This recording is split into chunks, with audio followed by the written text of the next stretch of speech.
எல்லாருக்கும் வணக்கம். என்னோடய பேர் முரளிதரன். நான் ஜேசிஐ கோயம்புத்தூர் ஜெனித்தோட சார்ட்டர்ட் பிரசிடெண்ட். ஜேசிஐ என்னென்னு பார்த்தீங்கன்னா ஜூனியர் சாம்பர் இன்டர்நேஷ்னல் சொல்லுவோம். இதோட சாராம்சம் என்னென்னு பார்த்தீங்கன்னா அது உலக தலைவர்களை உருவாக்கக்கூடிய ஒரு அமைப்புன்னு சொல்லலாம். ஜேசிஐ கோயம்புத்தூர் ஜெனித் இதில் என்ன பண்ணுதுன்னா, நாங்கள் பல்லாயிரக்கணக்கான தலைவரை நாங்கள் உருவாக்கணுங்கிற ஒரு நோக்கத்தோடு ஆரம்பிக்கப்பட்ட ஒரு அமைப்பு தான் ஜேசிஐ கோயம்புத்தூர் ஜெனித். இதெல்லாம் இந்த மாதிரி நிறைய ஆக்டிவிட்டீஸ் பண்ணிட்டுருக்கோம். இண்டிவிஜுவல் டெவலப்மெண்ட் ட்ரைனிங் ப்ரோக்ராம்ஸ் கொடுத்துட்ருக்கோம். Sports activities, community development activities, அந்த மாதிரி நிறைய ப்ரோக்ராம்ஸ் பண்ணிகிட்ருக்கிறோம். இன்றைக்கி நாங்கள் ஆசிரியர்களை அங்கீகரிக்கும் விதமாக நல்லாசன் விருது அப்படின்ற ஒரு ப்ரோக்ராம் பண்ண போகிறோம் சார். இதுதான் இதோட நாங்கள் ஜேசியில் என்ன பண்ணிட்டுருக்கோன்ற ஆக்டிவிட்டீஸுக்கு. ஆசிரியர்கள் எப்படி எந்த அளவுக்கு எப்படி தேர்ந்தெடுத்தீங்க?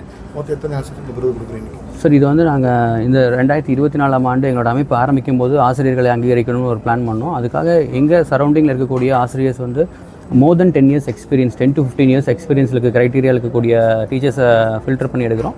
இதில் கவர்மெண்ட், ப்ரைவேட் அண்ட் காலேஜ் ப்ரொஃபஸர்ஸும் பார்ட்டிசிபேட் பண்ணியிருக்கோம். இந்த அவார்டி நாமினிஸ் பண்ணியிருக்காங்க. நாங்கள் 10 people செலக்ட் பண்ணி அவார்ட் பண்ணுறோம். இன்றைக்கி 10 ஆசிரியர்கள் தேர்ந்தெடுத்துருக்கோம். பர்டிகுலராக ஆசிரியரை செலக்ட் பண்ணி விருது கொடுக்கணும் அப்படின்னு நீங்கள் கேட்டிங்கன்னா, நம்ம ஒரு டாக்டர், இன்ஜினியர், ஐஏஎஸ், ஐபிஎஸ், இந்த மாதிரி நிறையா கேட்டகரிஸ் ஆஃப் பீப்புள் எல்லாருமே இருக்காங்க. எல்லா தலைவர்களையும் தேர்ந்தெடுத்து பார்க்கும்போது எல்லோரும் உருவாக்கப்பட்டது ஒரு ஆசிரியர்னால் மட்டும்தான். ஸோ அதனால் நாங்கள் பர்டிகுலராக ஆசிரியரை தேர்ந்தெடுத்து ஆசிரியருக்கு விருது கொடுக்கணும். அதுக்கு தலைப்பு நல்லாசன் விருது அப்படின்னு கொடுத்துருக்குறோங்க.